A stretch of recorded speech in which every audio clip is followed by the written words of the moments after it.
All right, welcome along everybody to my driver ratings for the 2025 Formula 1 Chinese Grand Prix. If you don't know, every single Monday after a Grand Prix, we hop on the Twitch stream and we do a Grand Prix review.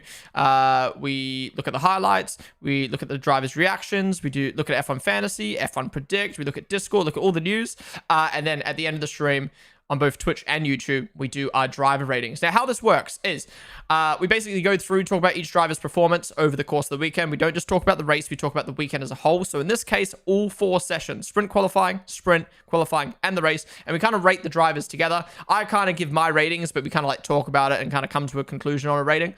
I prefer doing that. It's a bit more fun, way easier than like coming up with a hard rating and then people disagree and blah, blah, and then I end up changing my mind. So, let's get into it today. Again, as per usual, we'll have a poll up here. If you're over on the YouTube stream, come over to Twitch and join in on voting on the poll. But yeah, let's get into it. YouTube is live, just making sure. All right, let's start it off. First driver, we go in reverse race finishing order. So let's start it off with our first driver. I wish there was a dark mode on the F1 website, because whenever I open up the... Look how much difference the lighting makes when I open up the standings. Sup, stranger? Sup, Anth? All right, let's get into it. So the first driver we're going to talk about, again, reverse finishing order in the race. We have got Pierre Gasly. All right, the poll is up. So this is how the poll is going to work all day today. Rate Pierre Gasly's Chinese Grand Prix. You literally just type in chat the number you want to rate him. So 1 through to 10. Obviously 10 being perfect weekend, 1 being shit weekend, based off of, again, the whole entire weekend. So what do you rate Pierre Gasly's Grand Prix? Let's give him a rating. So let's talk about it. So Pierre Gasly, starting off with sprint qualifying. Where is he? I'm looking at the race. This is back to front. Okay, there we go. Sprint qualifying. Pierre Gasly, in the sprint, finished P17. He was actually 1/10 behind Jack Doohan. So, yeah, qualified by his rookie teammate there is not great. Then in the sprint, he had an awesome sprint. He moved his way up the grid whilst Doohan... Doohan finished in last. Gasly managed to move his way up the grid to P12. Honestly, Gasly gave me a lot of hope in the sprint. After the sprint, I thought Alpine were going to cook in the race. They look good on race pace. But yeah, P12. Nothing insane, but just came through the field nicely and showed, like, okay, it was probably just a one-off for him in that sprint qualifying. Then in qualifying, he showed it probably wasn't a one-off because he went out in Q1 again, this time 1/10 ahead of Doohan. But yeah, Doohan's quite close to him. But not a great qualifying overall. I'd love to be... we need to be seeing Gasly making it through to Q2, I think, in this car, but could have been a one-off for Alpine this weekend. And then in the race, where did Gasly finish before the DSQ? Gasly was 11th, so Gasly was in P11, so he managed to work his way up from P16 to P11. He was 5 seconds off of Behrman, but that's still, again, good result. Didn't qualify well, worked his way up, had good race pace. Obviously got DSQ'd. We're not going to take the DSQ into account in the rating because that's not his fault. He doesn't fucking control the weight of the car. So yeah, I think overall, I think Gasly's had like a pretty bang on average weekend. Yeah, I'm probably agreeing with some of you guys in chat right now. I'm thinking probably like a 5. Nothing too good, nothing too bad. Just drove the car kind of maybe some sessions below where it should be, some sessions above where it should be. But in the sessions where he did well, it wasn't anything too crazy. And the sessions where he did bad, it wasn't anything too crazy. So just kind of smack bang in the middle. I'll give him a 5. We'll start off with a 5. What do you guys think though? Who's winning Japan GP in your opinion? What's up, Oisno Brian? I have no clue, man. I have no clue. I think every weekend's going to be different. Probably McLaren's a favorite, but very different track to the other tracks we've been to. So we'll see. The Pestilence, welcome to the stream. How are we rating DSQs? Yeah, it's not the driver's fault. Anything keep in mind, when I do my ratings, it's solely off of driver performance and it's off of the whole weekend. Obviously, race has more weight than the qualifying. Qualifying has more weight than a sprint in a sprint qualifying. But we take the whole weekend into account and it's purely driver performance. We don't take rookie bias into it. We don't take experience bias into it. So we don't rate people lower just because they're more experienced. And we don't take team decisions and stuff into it. Obviously, the drivers are a part of strategy, but yeah, solely driver performance is how we do this. Ponden, Conor Moore just dropped an F1 Monday morning Red Bull video. Okay, we'll have to watch that. His performance wasn't exactly great outside of the DSQ, to be honest. Yeah, exactly. He went up 5 places in both races. Yeah, that's positive. But then again, he shouldn't probably been qualifying as low down as he was. So yeah. All right, we're in the poll there. Majority. What did I just do? I just clicked something. I don't know what I just clicked. What did I just click? I genuinely don't know what I just clicked on my screen. I don't know what I clicked. Anyways, we're in the poll there. Majority of you guys saying 4. Okay, so you think he had a below average weekend? I wouldn't say so, considering where some of the other drivers are on this list, but that's your guys' opinion. So 5 for Gasly. Let's move on. Next up, we have got Lewis Hamilton. Again, obviously going in reverse drivers order. Let's get the poll up for Lewis. There you go. Poll is up. Again, 1 to 10, type in chat what you vote for. YouTube chat, be sure to come over to the Twitch stream if you want to vote on the poll. Otherwise, I'll just be able to see it in chat. You kind of look like Gasly plus Lawson. Yeah, people say that. I don't see Lawson personally other than blonde hair, but I do see Gasly. Anyways, Lewis Hamilton. Interesting weekend to rate, right? Because this is the problem with sprint weekends. Kind of the same problem we had in Australia last week, where it's like, you can have a good qualifying, but then if you suck dick in the race, it's like, how do we rate you? And this is the problem of Lewis Hamilton in this sprint weekend is, you know, obviously kind of struggled in qualifying in the race specifically, but sprint qualifying was basically perfect. So let's talk about it though. Sprint qualifying. Lewis qualified on pole, out qualifying Charles Leclerc by 2/10. Amazing stuff. So good to see Lewis back at the top, showing like, okay, Ferrari do have it. They just need to string it together more consistently this year. He out qualified Max Verstappen by 18 milliseconds, and then in the race managed those tires beautifully. Hands down the best driver in the sprint. Finished in P1. 7 seconds ahead of Oscar Piastri. If I had to rate Lewis's sprint qualifying and sprint, it's a 10. I think he outperformed that car in sprint qualifying. I don't think it should have been on. I don't think it should have been on pole. I think McLaren should have been on pole. And I think in the sprint, everyone was a bit kind of close together. To be fair, so it didn't have like the best car. He might have had the best car, but not by a lot. But it was just his managing of the tires, which is amazing. I'd honestly give him a 10 for sprint qualifying the sprint. But there's more to the weekend. In qualifying, he out-qualified Charles Leclerc by 1/10. I don't think Lewis did bad in qualifying. I think getting out-qualified by Max Verstappen, I mean, that's expected. But should that be happening? Probably not, given where that Red Bull is right now. I would have liked to have seen Lewis qualify ahead of Max. Other than that, pretty good qualifying, or very good qualifying. And then the race is kind of where it went wrong. He didn't have as good of race pace as Charles Leclerc at all. If I look at the end of the race here, he finished 2 seconds behind Leclerc, who finished 6 seconds behind Max Verstappen. And before Lewis pit onto that different strategy, that didn't work. Not going to blame him for that. That's Ferrari's fault for the most part. Well, yeah, it is Ferrari's fault because Lewis can't see the timings of Stroll and everyone else.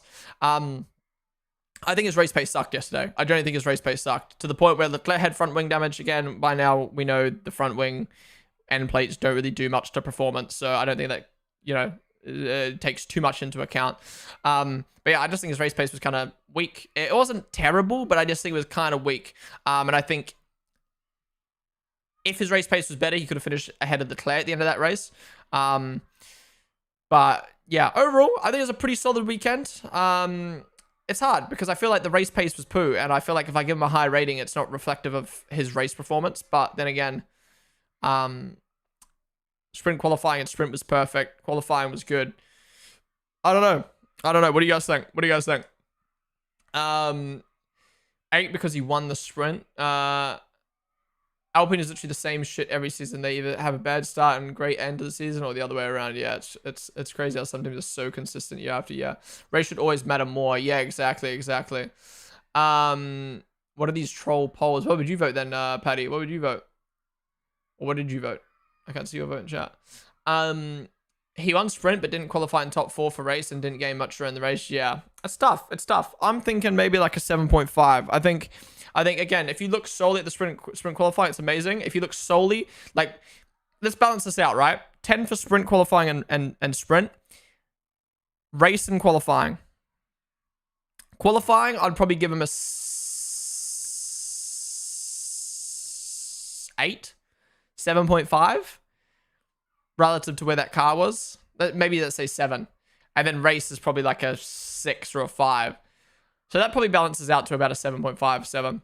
10 the sprint, 7 the race, giving more weightage on the race. I'd go 8 overall, yeah. I think I'm going to go 7.5 for this. I think I'm going to go 7.5. I think weighing, qualifying, and race more. Yeah. I go 7.5, which is tough, man. I think his weekend could have been better than this. I always feel like you are so harsh with the grades because here in Italy, even if you do bad grades here are like 4 to 5. Yeah, but we're rating drivers from 1 to 10, Magdalene. We're not grading school grades. And like, I don't think it's harsh. I like doing a relative kind of, personally, I like doing a relative rating. Like 1 is bad, 10 is perfect. So then where do you fit there? I don't like doing like a weighted thing, like 7 is average and like 1 is, you know what I mean? Like, because then 1 never gets used. I just think a linear line just makes so much sense. The front wing was weighed before it was changed for the official weighing, then removed 2 liters of fuel, but it's still 1 kg annual weight. Yeah, it's another thing to take into account. He is technically running an illegal car and still, it still could beat fucking Verstappen, which is crazy. 10. Oh, I read that. It would be a 7.5 if there was an option. A good weekend overall. All right, yeah, I'm gonna lock in 7.5. We're in the poll there. Majority of you guys saying 7. Fair few of you guys saying 8. Let's move on to our next driver. All right, next up, we have got Charles Leclerc.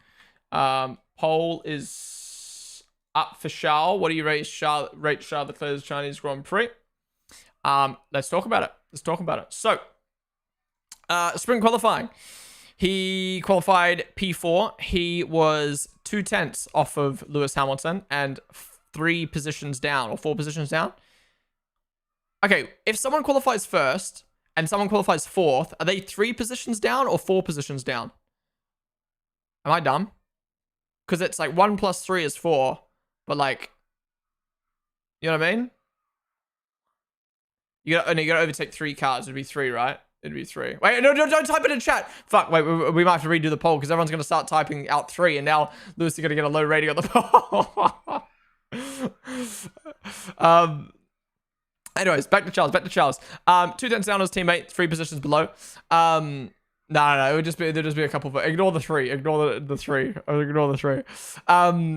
Anyways, in the sprint, Leclerc managed to move from P4 behind George Russell to P5, finishing a second behind George, which is not great, and 12 seconds down on his teammate. Then in the race, then in qualifying, he got out-qualified by his teammate by 1/10. And then in the race, he obviously got that wing damage, which I think he gave to himself. And then he did have better race pace than Lewis, but he ended up getting caught by Max and almost caught by Lewis at the end as well. So honestly, I think Leclerc's had a pretty poor weekend. I don't even think he's had an average weekend. You know what I mean? Like, I think relative to where that car should be, he got out-qualified and by his teammate in both sessions. He got out-raced by his teammate majorly in the sprint. Yes, he did better in the race, but better than his teammate in the race, but I still think he did poor for where it should be. And even he said himself, we should have done better than that. We could have even fought for the win today. And the fact that I've lost to Max is not great. He looked uncomfortable the whole weekend. So if 5 is average, I think he's had a below average weekend. I'm probably going to give him maybe like a 4.5 for that, I think. I'm going to give him 4.5. He's still faster in the race, so for that alone, I'll give him a 6. Interesting. Okay, see, I think he was faster than Lewis, but I still think he wasn't quick. Man got DSQ'd and now even the poll is rigged against him. If Hamilton got 7 for the weekend, Charles Leclerc has to get a 6. He only finished 1 spot higher in the race and was worse than Lewis all weekend. Interesting. None of you guys said 4. You guys are all saying 5 or 6. Really? You got to think. If 5 is average, you're telling, if you've given him a 6 or a 7, you're telling me he's had a above average weekend? He hasn't though. I don't think he has. Maybe I'm too harsh for Leclerc's standards, but maybe 5. Maybe he has had an average weekend if we ignore Leclerc's standards. I don't think the car is where you think it is.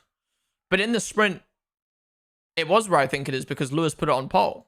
Sorry, it's not where it doesn't matter what I think. Lewis was on pole and Leclerc was 3 positions off, and Lewis won the sprint, and Leclerc dropped a place, and then in qualifying, he got out qualified by Lewis, and I don't think either of them should have been where they were. I think they should have been beating Max, and then in the race, he beat Leclerc but only beat Lewis but only barely, and lost to Max. I don't know. I think he's had an average weekend at best. He was still fast in the race. I gave Lewis a 7, so I give Leclerc a 6. Way worse in the sprint, worse in qualifying, and slightly better in the race. Before the race, it was best a 4 out of 10 weekend. Do we think he was fast because of the damage, the underweight car? Maybe slightly. I think ultimately being faster than your teammate for the race should count for something. Yeah, true, but if your teammate, I'm not saying Lewis Hamilton was dog shit, but if your teammate's dog shit and you're better than them, does that really mean anything? Because you're still not where you should be. I think Leclerc should have been better than that as well. It's more Ferrari's fault this weekend, you reckon? They turned out of the sprint. I think Ferrari is in the place where it belongs at the moment. They made bad changes to their setup from the sprint. I reckon Lewis outdrove the car a bit in the sprint, and in the race, Leclerc came back to his form, I'd say fairly averagely. Right, okay. I'm going to leave it at 5 personally, but 6, he was okay. If you could finish P0, it would be 4 positions. Guys, Lawson replaced with Yuki in it. Not yet. We don't know yet. Was Charles' car underweight because of the front wing? Yeah, it would have been underweight. Well, no, they did measure the car with a fixed front wing, so it wasn't underweight because of the front wing. It was underweight because of their own fault. But it would have been even more underweight with the front wing damage. Louis and Shamal, thank you guys for the follows. Welcome to the stream. We're going to end the poll there. Majority of you guys saying a 6 for Charles Leclerc's weekend. Okay. We'll move on to our next driver. Broke the front left end plate to unload the front left to reduce deg. Yeah, it did on purpose. It was the Ferrari Strat. All right, moving on. Next up, we have got Fernando Alonso. The first of the non-DSQers. What do you rate Fernando Alonso's Chinese Grand Prix weekend?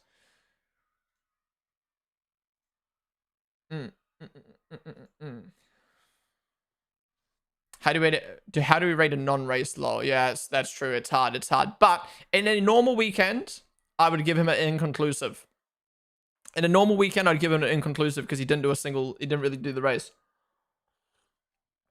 But we have sprint and qualifying to look at. So I think that's enough to rate Alonso's weekend, just ignoring the race.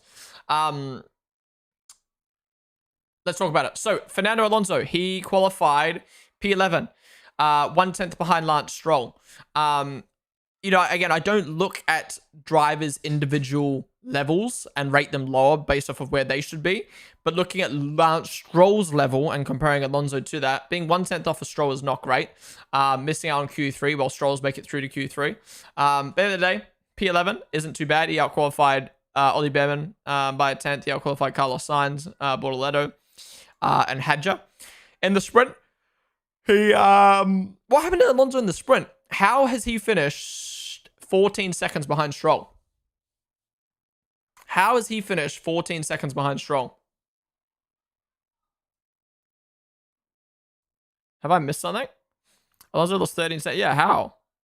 5 or 6 for the weekend, but you can't really grade him in that race. Yeah, but we'll grade him for the week for what we saw in this weekend. Based on sprint only, he did gain in the sprint. He didn't gain in the sprint. He gained 1 position in the sprint. Sorry, on who did he gain on? He gained on Albon in the sprint, but finished 14 seconds behind Stroll. Was he doing that to help Stroll? Stroll is the GOAT this season. Stroll's apparently goated. I wonder if the age barriers catch up to him. I think it's a little bit the care factor, to be honest. I think it's the care factor. Stroll is keeping pace with the car in front. Alonso was stuck behind someone, but just lacked pace. Was he stuck behind someone? I mean, he finished in P10. Anyways, 14 seconds off of Stroll. Then in qualifying, he did outqualify Stroll by 1/10, but he got outqualified by Nico Hulkenberg in a Sauber, Esteban Ocon, and the Racing Bulls, who we know are faster. So good, decent. above average qualifying for Alonso. Then in the race, did he make up any positions? Where was he on the race start? So in the he started P13, and then before the failure, he was. We can't really look. The highlights don't show up. Yeah, the highlights don't show us. We can't have a look, but. He retired so early on, so we can't even rate him based off of the race. Yeah, I think Alonso's had a pretty below average weekend, to be honest. You know, sprint qualifying, but then again, it's not too bad. He's right behind his teammate. Sprint behind his teammate, but 14 seconds off. Qualifying was okay. I think he's had. I would say a similar weekend to Charles Leclerc for me. I think like a 5, like worse than your teammate. In 2 sessions, better than your teammate in 1 session, and then. Like, given where that car is, like, pretty average, but you didn't do bad, you didn't do good, kind of just, like, bang on. Maybe you could argue with a low average based off... Okay, considering he didn't do the race and we didn't get to see him in the race, I'm going to go 4.5, below average. But who knows what would have happened in the race. But at the end of the day, only 1 position behind your teammate's not bad. I think it's just, you might be a bit more harsh on Alonso because his teammate is Stroll. But, yeah. Via France, thank you for the follow. Was slower than Stroll in the sprint. I mean, Stroll has a lot of years of racing. Alonso is just a rookie. Stroll doesn't use his mirrors. He didn't know Alonso was behind him and he did DRS. He isn't on the leaderboard. Oh, yeah, on the website, yeah, because he hasn't had a classified finish yet. Got stuck behind Lando at the start, and then, I don't know, maybe he cooked his tires in the sense of that couldn't pass him, yeah. Red Diamond, thank you for the follow. All right, we're in the poll there. Maybe, have I been too kind to Alonso here? I'm just looking at qualifying, and I'm like, well, he did beat Alonso Stroll in qualifying, and he was only 1 position behind him in the other sessions. Like being 1 position behind your teammate isn't bad. It's just the 14-second in the sprint that's bad. But then I'm like, I don't want to give him a lower rating when in reality he was doing something in the sprint to maybe like help Lance. I'll go 4. We'll go 4. We'll go 4. We'll go 4. I'm not going lower than that, though. 1 position behind your teammate. We can't just be given... Like, we know Stroll's bad, but maybe he's not bad anymore. Maybe he's not bad anymore. They're on different setups for sprint. Stroll was prepared for straights, and Alonso was more for corner speed. All right, okay. Okay, we'll leave it there. Majority of you guys saying a 3 rating on the poll. Okay. All right, moving on. Next driver we have got is... Yuki Tsunoda. Poll is up for Yuki. Again, just looking at performance, not results. What do you guys rate Yuki Tsunoda's Chinese Grand Prix? Oh, okay. Yuki in sprint qualifying qualified P8. He was. We can't check how far ahead of Hadja because Hadja didn't set a lap. But Hadja went out in 15th. Yuki made it through to P8. He was best of the rest in sprint qualifying. So, awesome stuff. Almost beat Kimi Antonelli as well in sprint qualifying. So, yeah. Amazing qualifying for Yuki. Then, in the sprint, he managed to move up, 2 positions. He finished ahead of Kimi Antonelli and ahead of Lando Norris. Honestly... Sprint qualifying, 9.5. The best he could have done. Maybe there was a chance he could have beaten Kimi Antonelli. In the sprint, he did the best he could. Maximized, overperformed in that car. P6, ahead of Kimi Antonelli and Lando Norris. Awesome stuff. Then, in qualifying, he got out-qualified by Isaac Hadja by 6/10. Not sure what happened to Yuki. Did he make a mistake on his final lap?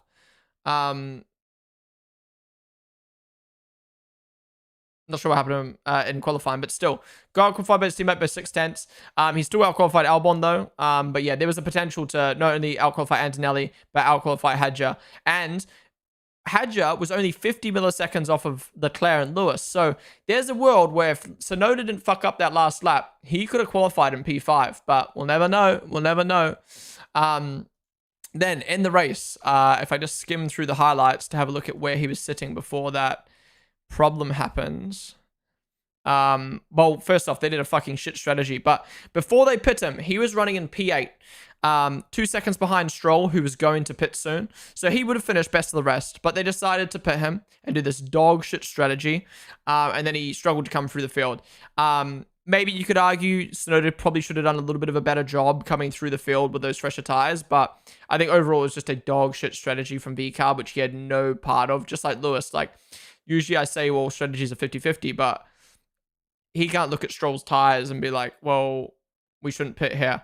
And yeah, he obviously got that wing damage, which doesn't help him.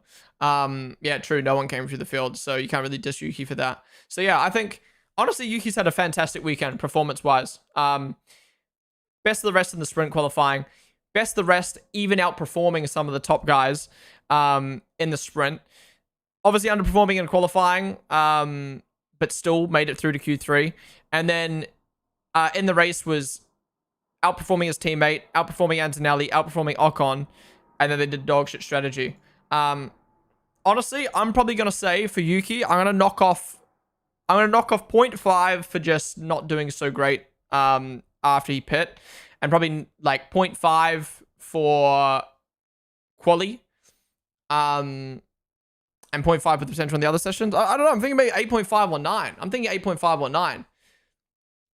Like, I'm thinking like 8.5. What more could have Yuki done? Okay, qualifying, but he redeemed himself in the race by moving up all those positions. So, like, what more could have Yuki done? Bama made some passes, but not many. Yeah, true. No one came through the field. He was ahead of Ocon before the strategy. Yeah. Not doing great after the pit. His front wing exploded on his own. Yeah, I don't know. I actually think I might give Yuki a 9. I don't know what else. I don't know why I would demote. Like, yeah, 0.5 for qualifying. Maybe 1 for qualifying. And that's it. Otherwise, he had an amazing race prior to the dog shit pit stop and his wing breaking. He had a perfect sprint qualifying, a perfect sprint. I'm giving Yuki a 9, and I'm happy to give him that. I guess because we don't know what would have happened. Yeah, we don't know what would have happened, but from what we did see that happen, he had an amazing weekend. So I'm gonna give him a 9. I think I'm gonna give him a 9. I feel it feels way too harsh to give him 8.5, to be honest. It's hard because his team stuffed him. Yeah, that's too. From 9th to 16th, that's so bad. Yeah. We all know why that happened though. Yeah, 9 is fair. Only mistake in qualifying, otherwise 9.5 or even 10. Yeah, honestly. Yeah, honestly, if he had a qualified like he did, if he had a qualified like he did in sprint qualifying, I think he gets a 10. I genuinely think he would have got a 10. Because I couldn't sit here and say anything Yuki did wrong. Because race was perfect, sprint was perfect, sprint qualifying was perfect, maybe with a little bit more potential, but yeah. It was just that qualifying. But you ended up redeeming yourself in this race. So I'm going to give him a 9. I'm going to give him a 9. All I'm saying is that Ocon caught him 2 seconds and got into DRS before he pit. Okay. This guy. We're in the poll there for Yuki. Majority of you guys saying 8. All right.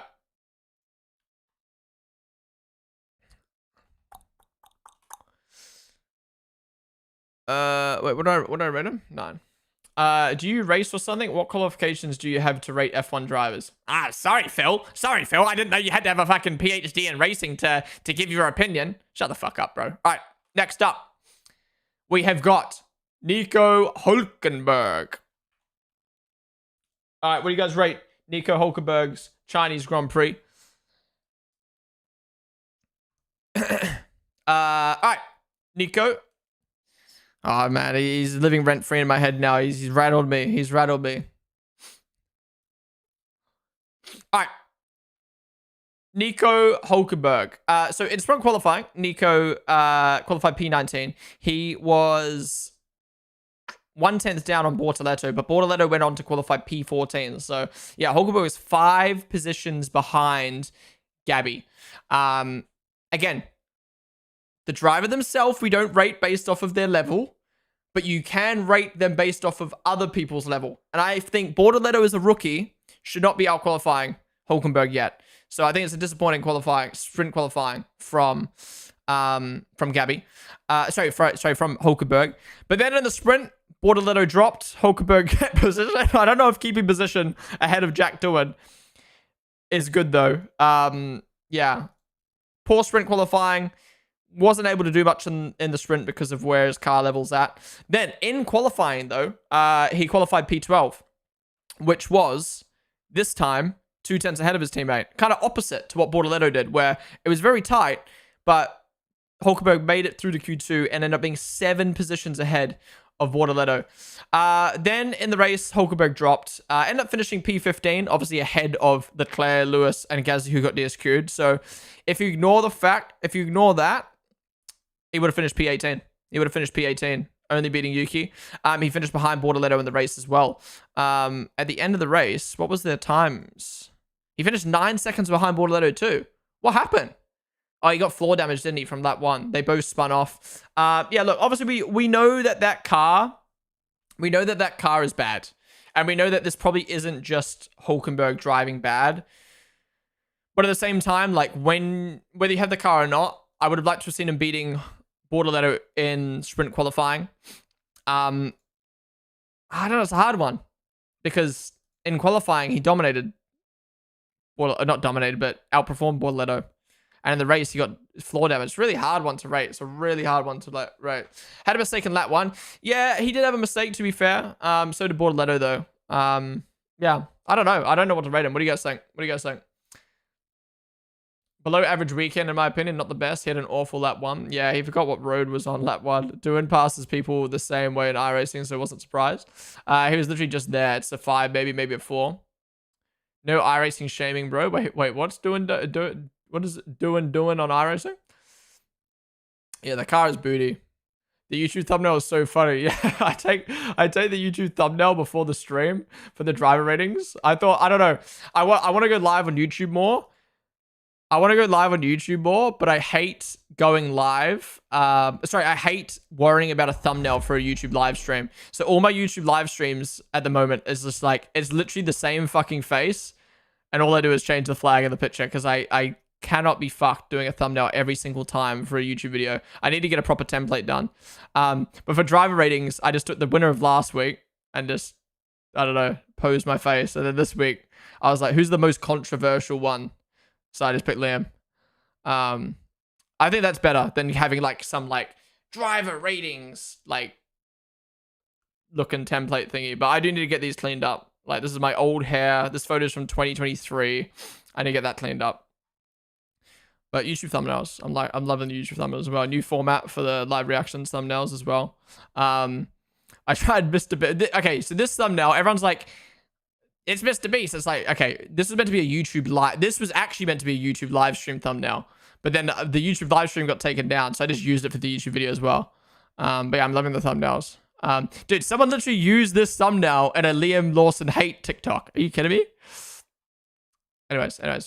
Back to driver ratings. Okay, Hulkenberg. I don't know what to rate him, man. I don't know what to rate him. Like, did he have an average weekend? Probably average. Like 1 session worse than Bortoleto, 2 sessions worse than Bortoleto, 2 sessions better than Bortoleto. I don't know. Majority of you guys saying 4. Maybe I'll just give him a 4 and move on. But then again, I'm not sure if that makes sense based off of what I rated the other people. But maybe I'll do that. Yeah. Your YouTube thumbnail is not cool, bro, but great community for engagement. Wait, what do you mean my YouTube thumbnail is not cool? What's not cool about it? Hi, all new to F1, but seems pretty clear that Oscar will retire after a 10th World Drivers' Championship via 2-word tweet and never heard from again. How's it going, Dan in Tokyo? Yeah, okay. I think I'm going to give Hulkenberg a 4. And we'll move on. Majority of you guys saying 4 as well. So we'll end the poll there and move on to our next driver. All right, next up, we have got Gabriel Bortoleto.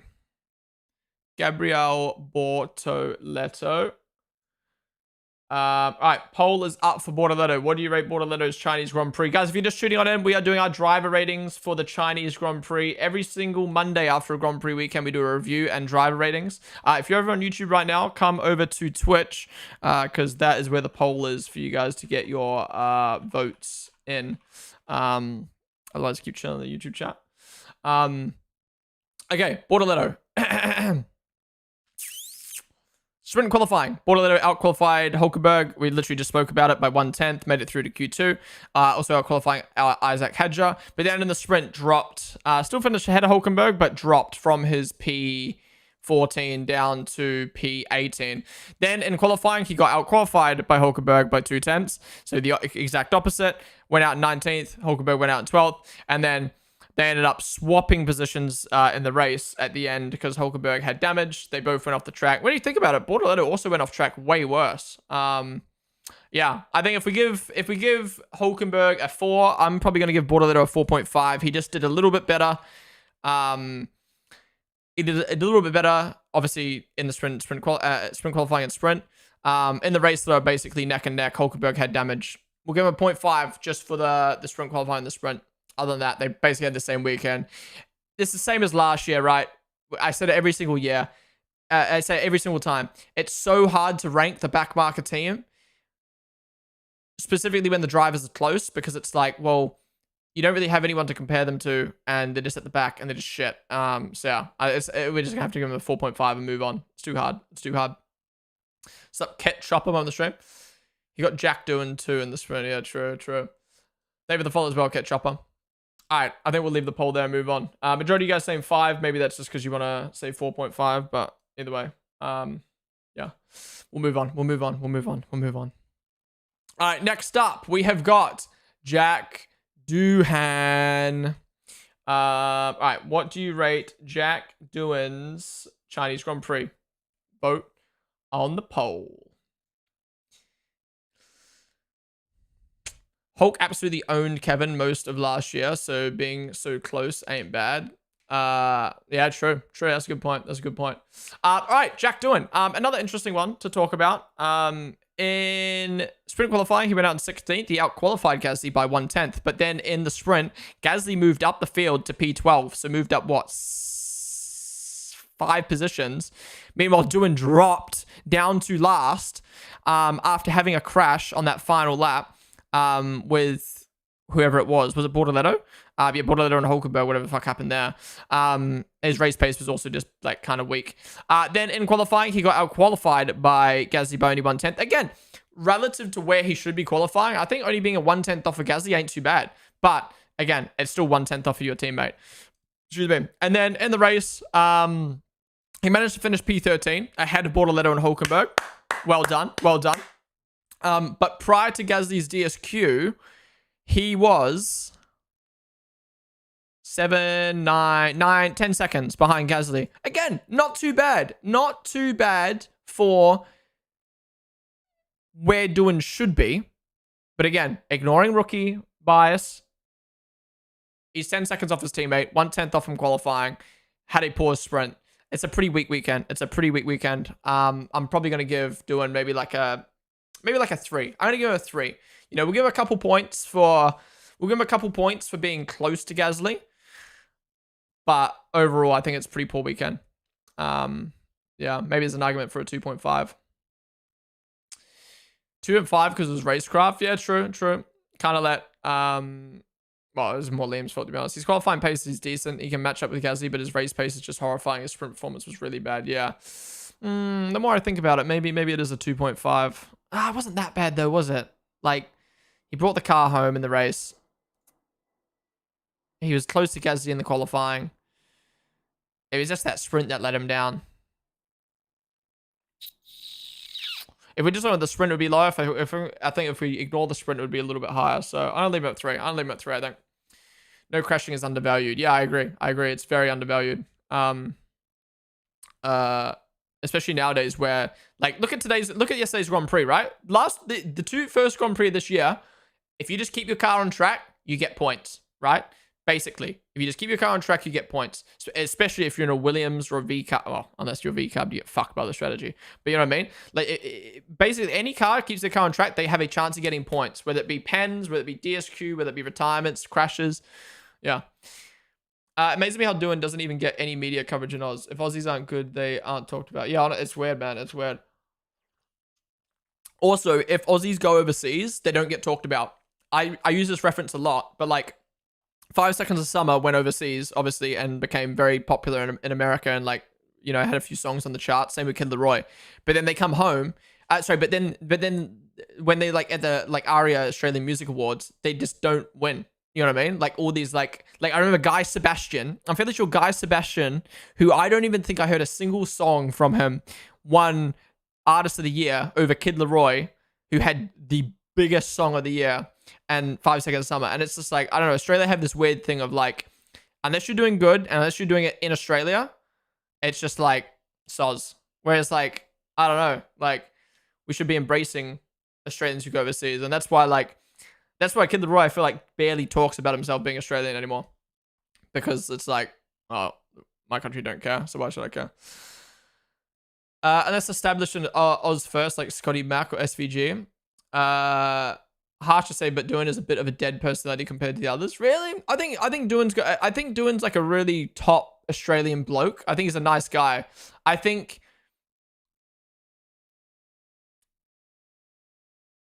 know if this is true. This is just an observation. I feel like the more a driver is liked, the more memes, the more tweets, the more posts are made about them, which in turn makes the driver more liked. Does that make sense? So like, I don't feel like Ollie Behrman, Kimi Antonelli, or Isaac Hedger have done anything different to Doohan. But obviously Hedger got a lot of love after what happened in Australia. I guarantee you, if Jack Doohan, Stroll, or Liam Lawson did what Hedger did, crash, cry, get consoled by someone, I guarantee you they are all getting shit on online. But because it's not someone they dislike, people post about it positively, then more people go, oh, that's nice, and then you become a fan of Hedger. And it's the same with Behrman and Antonelli. Like, they were such popular figures in F2 and F3. They come into F1, every interview, every post fucking fed online. So I don't think Doohan's any weaker of a personality than them. I just think his personality is not shown as them because he's an Alpine and he's not got as many fans. And I think that's what it comes down to. Like, for instance, I don't know about you guys. Maybe it's just because I follow Red Bull, I follow Max, I follow, like, my Twitter is very, like, Red Bull centric. But, like, seeing Max's personality last year, like, all the, like, little moments and, like, interview clips and, like, the TikToks and, like, even Red Bull Racing's Instagram is really, really good. It makes me more of a fan of Max. And, like, yeah. It does help a lot having people repost stuff positively about you. Everyone went in on Lawson. Behrman double crush, but they're fine. Yeah. Hoping that he can prove everyone that he deserves the seat. Who, Doohan or Liam? In the Rookies Talk vid and F1 channel, Doohan was the most talked. Yeah, exactly. He was funny as fuck. Doohan is great fun, but they paint him as a meme. Yeah, exactly. I mean, but Doohan's in a tough spot. Anyways, we'll move on from Doohan. We'll end the poll there. Majority of you guys saying 3 as well. Okay, we agree. All right, moving on. Next up. 1 second. Let me sort this out real quick.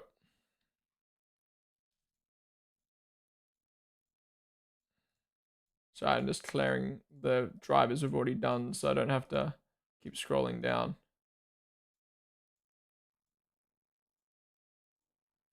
One moment. All right, we're good now. All right, next up, we have got the thumbnail man, Liam Lawson. What do you guys rate Liam Lawson's Chinese Grand Prix weekend? Yeah. Yeah, tough one. I mean, obviously, we've spoken about it a lot. We know it's the car. We know it's majorly the car that's the problem. But at the same time, like, there is the argument, well, even if a driver hopped in and the car's still poo, you could argue a driver would still drive the car better. But yeah, let's talk about it. Sprint qualifying, out and dead last by 1/10 as well. 1/10 behind Nico Hulkenberg. You know, when you think that the grid is only separated by 1 second, 1/10 is 10%. You weren't just 10% off of making it to Q2. You were 10% off of out-qualifying a Sauber. Very, very poor. Very, very poor sprint qualifying. Then in the sprint, he actually had a good sprint. He worked his way through the field. I said I want him to finish in P12 and ideally beat the other rookies in Isaac Hedger. And he moved his way up the grid. ahead of Doohan, Hulkenberg, Bortoleto, Sainz, and Ocon and Behrman. And he finished just behind Isaac Hadjar, but he didn't beat Isaac Hadjar. I think if he had beaten Hadjar, there would have been the argument to be like, okay, he looked comfortable. That was okay. So yeah, good sprint, but could have been better. Good sprint for where he started. Good sprint for where he started the sprint. But not obviously a good sprint overall result. And then in qualifying, out in last again, out qualified by the Sauber. This one is inexcusable. You know, you could argue sprint qualifying, first lap, all the shit, traffic, all that jazz. There's no excuse. You should not be putting a Red Bull, even if it's hard to drive, you should not be putting a Red Bull, I think, in last after having multiple sessions to get up to speed. And then in the race, he started from the pit lane with a new setup. You know, he said, I took a risk in changing my setup and hope that it'd be better. Ended up being worse and wasn't able to adjust to it the whole race. He still managed to finish ahead of Jack Doohan, Bortoleto and Hulkenberg, but I think those standards are so low. Yeah, I think he also got a little bit fucked over by the strategy, if we're being real. Like, the two-stop, I don't think was the play. And that pitting that early on the hards, it was absolutely not the play to pit that early off of the hards to the point where he came back in to pit onto the hards. But again, performance was just weak. The performance was just weak overall. Yeah, I think for me, I've got to give Liam, like, one is you completely crashed the car. You know, bottom of every session, crash the car, all that jazz. He didn't crash the car. You know, at the end of the day, that's a positive. I think people are underrating crashing a car. Like, you got to think, we've had Logan Sargent, Nicholas Latifi, Nikita Mazepin, Mick Schumacher in the sport. They totaled the car every single session. There's a positive in that. Also, the positive of coming through the grid in the sprint. I think a 2 is fair. Yeah. I mean, some people think you do the ratings start from 0, but I don't. I just start from 1. So, yeah, we'll go 2. I mean, if you're going 1 second off your teammate, you better not crash because you're slow. Yeah, but the reason you're 1 second off is because you got no confidence in the car. So the fact he's not crashing with no confidence in the car. I mean, look at Bortoleto and Hulkenberg. They didn't crash, but they both spun because they don't have confidence with the car and it was shit. Whereas Liam at least kept on track. I don't know. I think 1 is reserved for crashing and being absolutely shit. You could argue finishing 20th in both these sessions is shit, but come on, you got to at least give a point for not crashing and moving his way up the sprint. Yeah, what do you guys think? 2 for not crashing. Yuki loses 7 places, Lawson gains 8, and you rate Yuki better. Bias as fuck, chatters. The qualifying sessions were bollocks. I mean, he did have a few overtakes, but it's a red board. Isn't supposed to be out of the points. The qualifying? Oh, the qualifying session. So I read that as practice sessions. What the fuck? I read out qualifying, but my brain registered practice session. I was like, why is this guy talking about practice sessions? Hello? He needs to adapt fast with the car. His qualifying pace is so shit. First negative score in history. Very poor weekend. Doing the best he can in a complete shitbox with the smallest drivable window on the grid. He really needs to qualify better, even though he got a bit of overtakes in the sprint and the race performance isn't really ideal. I generally think -1 at this point. He's in a Red Bull, but he isn't supposed to be 20th on the starting grid. How are people giving this a 2, by the way? Yeah, the car isn't good, but he was terrible.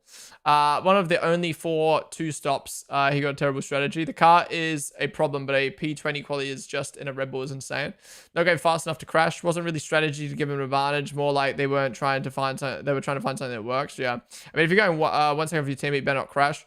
I was sad for Liam. I was hoping his race would just be wet. Dude, coming into that qualifying session, my heart was pounding. I was like, please, man, there's no way you go out in Q1 again. And then he not only goes out in Q1, but goes out in 20th. He's a Red Bull, though. I really don't see Red Bull winning constructors anymore. They really change their drivers' seats fast. I really want them to swap Yuki and Lawson ahead of the Japanese GP as well.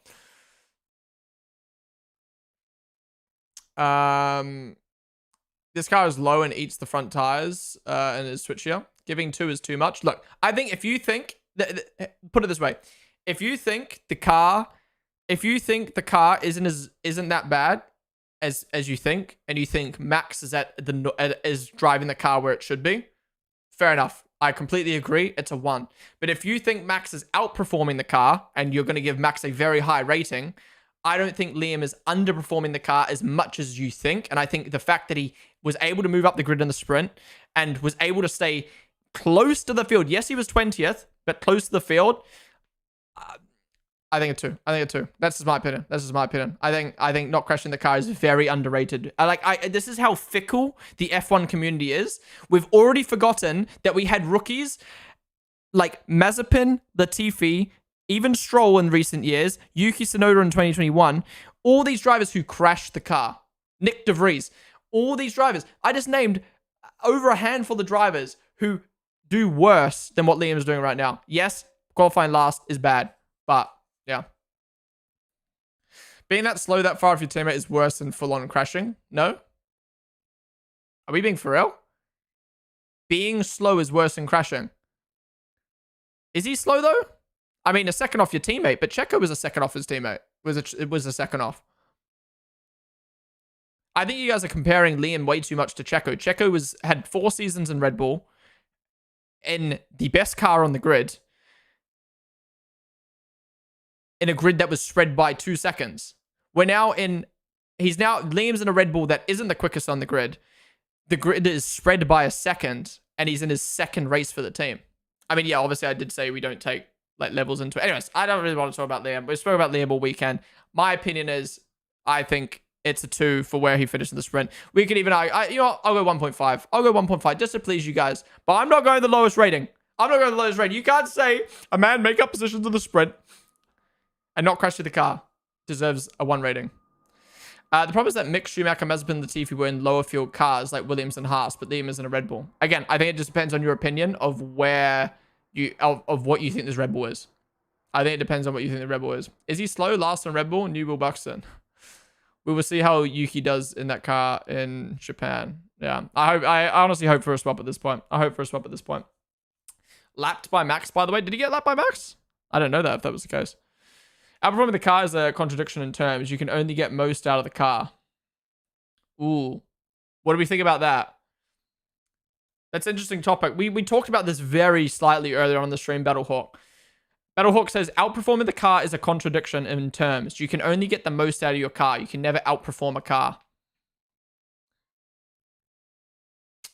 Yeah, we spoke about this earlier. It's a hard topic to talk about. Maybe we'll save that topic for once we get to Max. Because I think Max is the one we can talk about that more. We'll save that. We'll save that topic for once we get to Max. Little Obby, Lionel, and 2 Lionels. Kaiten Ban, Martin. Thank you guys for the follows. Welcome to the stream.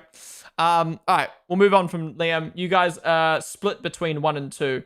I'm gonna give him a 1.5. I think again, 0.5 for not crashing. You know what? No, I'm going back to my 2. 0.5 for not crashing, because I think that's underrated in F1, and 0.5 for moving up the grid in the sprint. Yeah. All right. You guys saying 2. Majority of you said 2, I should say.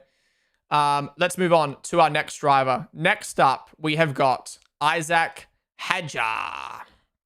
Let's get the poll up for Isaac. Poll is up. What do you guys vote for Isaac?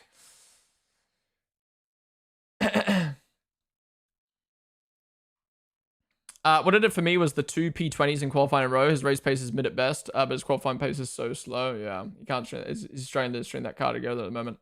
Damn, so many people tuning into the YouTube stream for driver ratings. Really do appreciate it, guys. Thank you. This is I'm so glad we're doing driver ratings now on the YouTube channel.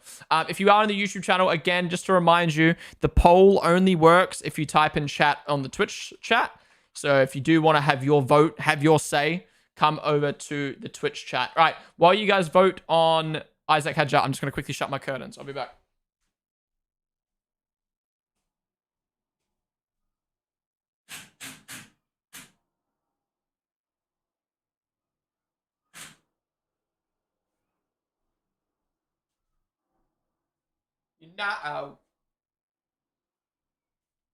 You know. All right. Isaac Hadjar. Let's talk about him. Ugh.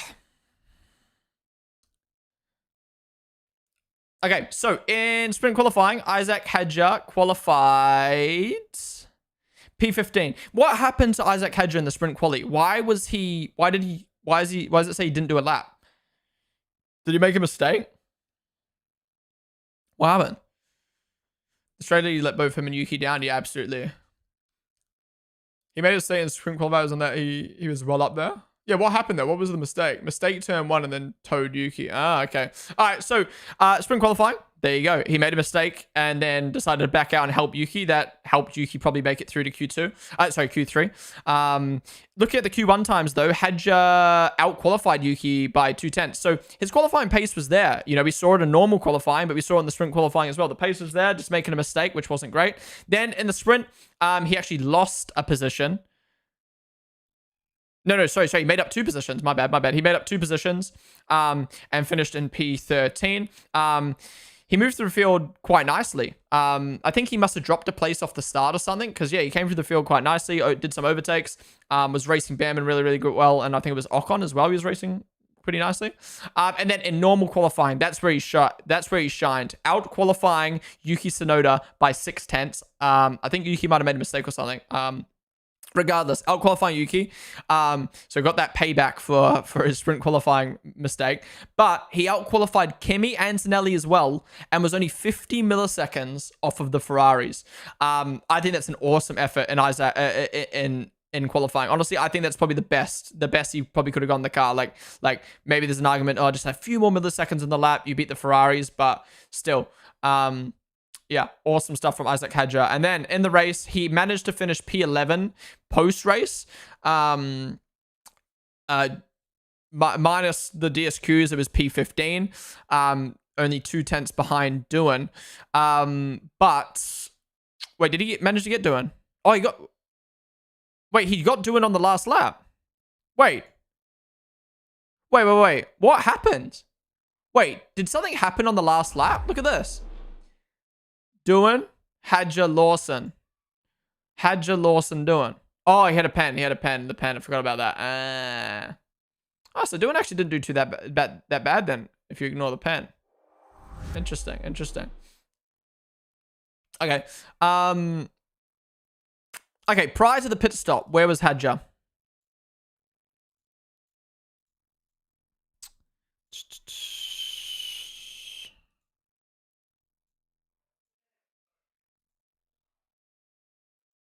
Okay, so prior to the pit stops, roughly, Hedger was behind Antonelli, so he lost the place that he qualified ahead of him on, and he got stuck behind Antonelli. Now, we later found out Antonelli had floor damage, and Yuki was able to not only stay ahead of Antonelli, but outpace him. So I do feel like Hedger's maybe still lacking race pace. We do have to remember this was his first full race in VCARB, because obviously sprint, not a full race, so you don't have to manage the tires as much. And obviously Australia was wet and he went out on that one anyway. So yeah, I think it's a little bit disappointing. He lost to Antonelli and Ocon and Tsunoda, so dropping 3 positions there. But his race pace was decent, you know, staying up there with Ocon, Tsunoda, and Antonelli on race pace. It's just unfortunate he did lose those positions. And then ultimately he got fucked by the VCARB shit strategy, dropping all the way down the field. Yeah, it's a bit of a hard one to rate. I don't want to be too biased on the rookie bias, but yeah, I'm just trying to think. Like, sprint qualifying, making a mistake, but still doing okay. So we'll give him like a 5 for that. And then the sprint, again, kind of holding put. Maybe give him like a 6.5 for that because he made up some nice moves. And then qualifying, again, like 9.5, almost the best he could have done. And then in the race, kind of like dropping positions, 3 positions, kind of getting outraced by Yuki, but not too much. I don't know. I feel like for his standards, it's probably like a 7 or 8, but overall, I don't know. What do you guys think? Quali was a mega. He was similar to Yuki, making a mistake in quali, but his was in the sprint. I like his fantastic weekend. Yeah, but then also he did underperform. You know, put it this way, right? Take away the VCARB name, take away Hedger and Yuki. A driver qualifies 3 positions ahead of their teammate and loses 3 positions and can't overtake someone with floor damage. You know what I mean? Like, when you look at it like that, it's not an amazing race. Solid 8, especially with Sunday's GP qualifying performance, was nuts. He made a mistake in sprint quality, otherwise he was well up there. 7 to 8, maybe 9 because RB messed up the strategy. The strategy let both him and Yuki down. Possible points on Sunday. Yeah, 100%, 100%. It did because Yuki was 1/10 into Q2 in 10, so the toe was critical. Oh, that's good. I bottled they could have gone both drivers in the points, 100%. He got undercut by Ocon by a lot. He was ahead of Ocon before the pits. Yeah, true. I forgot about the undercut. He was the best driver in this race, in my opinion. He was the best driver of the race? Well, I wouldn't say that. I wouldn't say that. Overtaking in China with dirty air was super hard. Yeah, true. Being so close to Ferrari and quality was worth a lot. Yeah. Look, I'll give him a 7. I'll go with you guys. I was thinking 6.5, but I'll agree with you guys then. We'll go 7. We'll go 7. Yeah, I do think you guys might be overrating his race a little bit, but maybe I'm underrating the qualifying a little bit. I mean, yeah, qualifying was almost perfect. It just sucks we didn't get to see Yuki do a lap because then we could have like directly compared them, but he wasn't the one making mistakes. So yeah, Jack Dillon was forcing off track and moving under braking, or he might have had more overtakes. True. I forgot about that. He did struggle a little bit to come through the field after he got those tires on, but I think Jack Dillon was just doing a good job of defending. So yeah. All right, we'll end the poll there. Majority of you guys saying 7. So let's move on to our next driver. Next up, we have got... are we in the top 10 yet? Yes, we're on to the top 10. We have got Carlos Sainz. What do we rate Carlos Sainz's weekend? Not gonna lie. Week weekend for the mans. So, sprint qualifying. He qualified P13. 4 positions down on Albon. He got out-qualified by 8 tenths. 8 tenths. He got out-qualified by his teammate. Then, in the sprint, Albon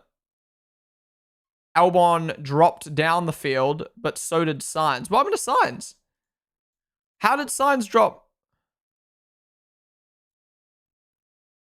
How did Sainz drop 4 positions in the sprint? Car problem? Oh, yeah, he pit. Yeah. Forgot about that. Pit because he had an issue and then was last other than jumping those guys. Okay. Yeah, so it's kind of hard to talk about him in the sprint because we don't really know. And then in qualifying, history repeated itself. Albon out-qualified Sainz. Albon made it through to Q3. Sainz didn't. In Q1, Albon out-qualified Sainz by 1/10. In Q2, Albon out-qualified him by almost 3 tenths. So, yeah, just weak. Just not on the pace of Albon. Again, being that far off your teammate isn't terrible, but with how tight the grid is, he was one of the weaker drivers in qualifying relative to his teammate. Then, in the race, he managed to only just scrape points with 3 DSQs. Prior to the DSQs, he was in P13, 5 seconds off of Stroll, 7 seconds off of Gasly, 11 seconds off of Behrman, and 5, 7, 12, 16, 18 seconds off of Albon. Yikes. 4 positions, 18 seconds off of Albon. Not to mention, if VCarbs didn't do a shit strategy, he would have finished P15. Honestly, very, very, very underwhelming weekend for Sainz. Very underwhelming weekend. What even is the positive? There is no positive. Out-qualified by his teammate. Didn't see him in sprint. Out-qualified by his teammate again. And then very weak in the race. Yeah, I don't know. I can't see how this is any higher than like a 3.5 or any higher than a 4, I should say. I don't know. Give him some slack due to still having to adapt to the car. Nope. We don't look at, oh, well, they're a rookie, they need to adapt, or oh, they're this, they need to do that. Like, we're rating purely their performance. Yeah. I think below average to his standings, but the car did not help him. It's been a depressing 2 weeks. What do you mean by the car didn't help him? Because Albon's been killing it. Unless you think he's got a different car, but he doesn't. Woeful, to be honest, really lacked pace. A strange one. 3.5. 6. He had balance issues all weekend. I mean, I don't know. balance issues all weekend, but I mean, we could say, okay, well, Ferrari had balance issues, Liam had balance issues. Like, I mean, you guys weren't kind on Liam. You guys weren't kind on Liam's balance issues. I don't know. I don't think you can look at, like, I don't know.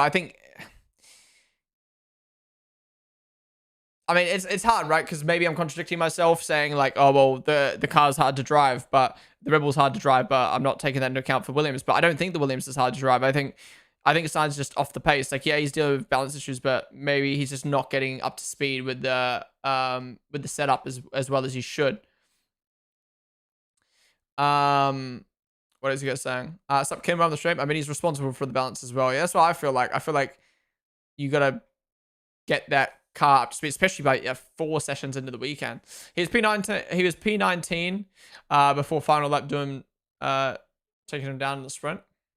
Yeah, exactly. He was running around the back, but that was we can't take the sprint into account. He had problems in the sprint.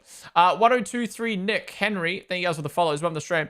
Yeah, I think I'm gonna leave Sainz at 3.5. I think he's kind of disappointing me a little bit at the moment at Williams. I mean, again, he's not doing bad. He's not crashing. He's not spinning.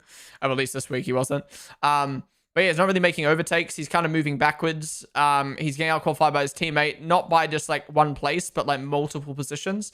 I don't think it's like how do I wear this? Like, I don't think it's like over for Sainz. Like it's not that dramatic. I know he's gonna pick it up, but yeah, maybe if this continues, it could be a little bit concerning. But right now, it's just bad weekend. We move on. I thought I saw the thumbnail say Liam Lawson rating 7. No, that was a question mark. Wait, is that what you meant by bad thumbnail, Max Flasher? Was it because you thought it was a 7 as well? I think Lawson could drive that Williams, but Sainz would have the same issue with RB21. Unwhelming start for sure. Yeah. Right. We're in the poll there. How's it going there, Ando? Good to see you in chat. All right. Majority of you guys saying 4. All right. Next up, we have got Lance Stroll. What do you guys vote? What do you rate Lance Stroll's? What was I saying? Lance Stroll's weekend. You sound very, very Aussie. I used to live in Australia. That's why I grew up in Australia. Well, half my life in Australia. Yeah, Lance Stroll. Good weekend, man. Good weekend once again for him. Okay. Lance Stroll in sprint qualifying out-qualified Alonso by 1/10 and made it through to Q3. Then in Q3 didn't really do much, but I don't know if he could have really done much more, to be honest. And then in the sprint, he managed to move up 1 position to P9. Who ended up dropping? Was it Albon ended up dropping? Moved up 1 position to P9 and finished 14 seconds ahead of his teammate. Yeah, awesome work in the sprint.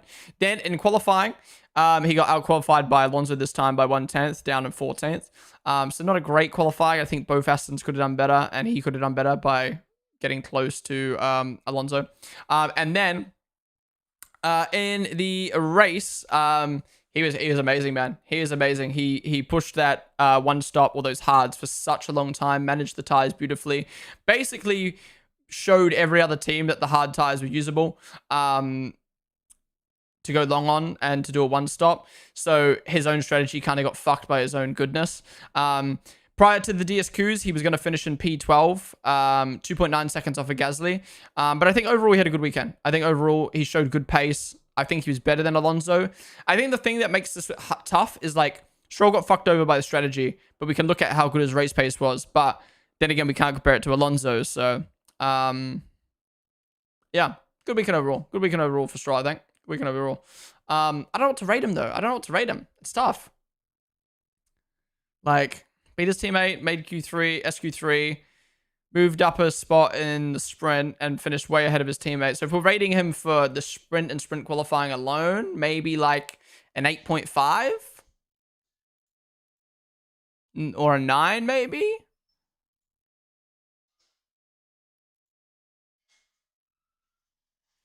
And then qualifying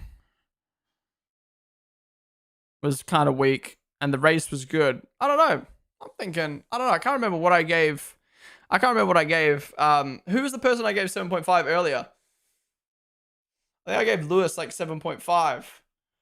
So relative to Lewis, did he have a better weekend or worse weekend or the same as Lewis? I mean, Lewis had an amazing high of the sprint, qualifying the sprint, but he had a lower low, I'd say, in the race. But then again, they're probably the same in qualifying. Yeah, he had a pretty similar weekend to Lewis. Maybe I'll give him a 7. Maybe I'll give him a 7. Maybe there's an argument for a 7.5. Oh, maybe I don't know. It's hard to tell. It's up Classic Lake on the stream. Let me read what you guys are saying first, and then I'll make my final decision. So I'll be for Stroll. Great race pace in total. This is what is tough with sprints. Yeah, it kind of like balances out, but then you have to take more weight off of the races. But then him and Lewis both did good on the sprint quality. Yeah, it's hard. Is this Stroll's best race ever? Could be. No. He's had podiums before. He's tied with Ocon for P7. Technically, he is P8 though. Able to keep the hards for long on the first stint. Just the second stint didn't go. Sup Power Drive. Sup Jakazi. Caden Bam on the stream, guys. Is Lance Stroll back? He might be. I see a lot of people in chat, by the way. If you are enjoying the stream, be sure to hit the follow button down below, guys. We do Grand Prix reviews every single Monday on the Twitch stream and driver ratings every single Monday on Twitch and YouTube. So if you are enjoying the content, be sure to follow and subscribe.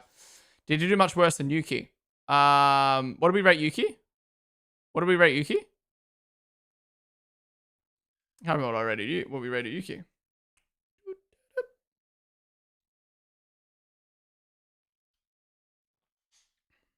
He did have a few DRS issues on the sprint while holding Norris. Forgot about that. He also kept Lando behind him for most of the sprint. Oh, yeah, true. Stroll impressed me on that hard tire. Yeah, he did amazing. 8.5 or 9, yeah. I'll keep Stroll at 7.5. All right, you guys, majority of you guys saying 8. Everyone else saying 7. So, yeah, we can agree. Stroll had a good weekend. Don't say that often. We do not say that often. All right, moving on. Next up, we have got Ollie Bearman.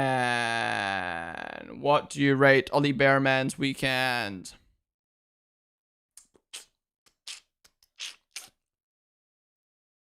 All right. Bearman's another good one to talk about. Love the little teaser for 2026 when Stroll would be in P3 fighting George and Lando. All right. Ollie Bearman. Where is he on this list? Where am I looking? Oh, excuse me.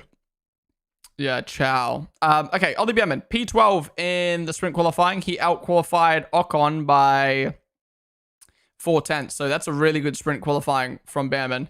And then he also out-qualified Carlos Sainz, Bortoleto, and Hadja. Getting out-qualified by the Aston Martins. But I think at this point of the weekend, that's probably where I expect the Haas to be. So good sprint qualifying from Ollie. Then in the sprint, he lost position sadly to Isaac, Liam, and Gasly. So yeah, what happened to Bearman in the sprint? Why did he drop? I think again at this point of the weekend, it's probably just where the Haas was. But then again, what did Ocon? Did Ocon move up positions? Yeah, Ocon moved up 2 positions. So I don't know. It's hard to tell. And then in qualifying, he got out-qualified by his teammate by 2/10. Ocon went all the way up to P11. He went out in P17. So 6 positions lower than Esteban Ocon. Again, that's not great. Well, sorry, I say again, but that's not great for qualifying. Obviously, sprint qualifying, he did good. Sprint was Qualifying was not great. But then in the race, he did it was the one-stop strategy, right? The one-stop strategy, same as Lance. Came through the field very nicely. I think that was a strong point. He got a lot of camera time. He got a lot of overtakes. But at the same time, Ocon finished P5. And Bearman finished P8. So I think him coming through the field on the better strategy isn't anything too crazy. Like, this is not me being harsh on Bearman. This is me being real. Like, we can't sit here and be like, Ollie Bearman was fucking insane. Like, that Haas was pretty strong and he was on the better strategy. So him coming through the field isn't anything too crazy. But then again, he did finish only 5 seconds behind Albon. And yeah, got P8. I mean, prior to the DSQs, he was going to get P10. So 1 point's quite nice. But again, still 3 positions below his teammate. Still, considering where Behrman started though, 6, 9. Only 9 seconds off of Ocon. It's hard. It's hard because I do feel like Behrman's race was maybe a little bit overhyped for where that Haas was and where Ocon finished. But then I also feel like... But then I feel like at the same time, like, he still did well. I don't know. It's hard. It's hard. What are you guys saying, though? What are you guys saying? 10 for the Chows. 9, 9, 8, 9, 9, 7. Great weekend. He had a great race pace as well. 9, if not 10, because Haas kind of ruined his qualifying. Ooh, I wouldn't say 10. Behrman did fall back in the sprint. He had a lot of tire wear and almost got beat by Ocon. Yeah. Where do we vote? You just type in chat. Crew, you just type in chat. I put 8 because of overtakes and race, keeping it on track, and he got points. Haas kind of ruined his qualifying because he didn't get his lap. Oh yeah, wait, what happened? You guys, 2 of you guys have said that now. What does that mean? What happened to him? Haas wanted to do 3 runs in Q1 and didn't do the last run. Oh, okay, I didn't know that. I didn't know that. He did a few, wait, that was in reference to someone else. Okay, I didn't know that. I didn't know that. I don't know what to rate him, man. I don't know what to rate him. Sprint qualifying, good, but not amazing. Sprint, poor. Drop down, almost got overtaken by Ocon, who was on,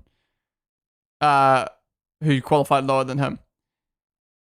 Qualifying, poor. Got out-qualified by Ocon by a lot. Yeah, I guess you could say Haas fucked him. But then redeemed himself in the race, moved up 7 positions on a good strategy, and finished just behind Ocon. Yeah, I'd say an 8. I'd say an 8. I don't know if I could go higher than an 8, to be honest, because, you know, we've got to knock points off for, you know, probably more potential in sprint qualifying. Definitely could have done better in sprint. Definitely could have done better in qualifying. But the race was good. Race was good. Yeah, I'll go 8. I'll go 8. I think I'll go 8.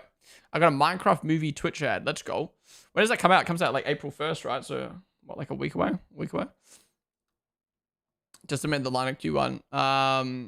Tougher time to do 3 runs in Q1. Yeah. What do you think about the rumor that Red Bull want to learn Colin Bennett? Oh, we spoke about it for like an hour at the start of today's stream, so won't talk about it again. But in short, I like Colapinto. I think he's a great driver. I just don't know why Red Bull are going to go for him. It's weird. It's weird.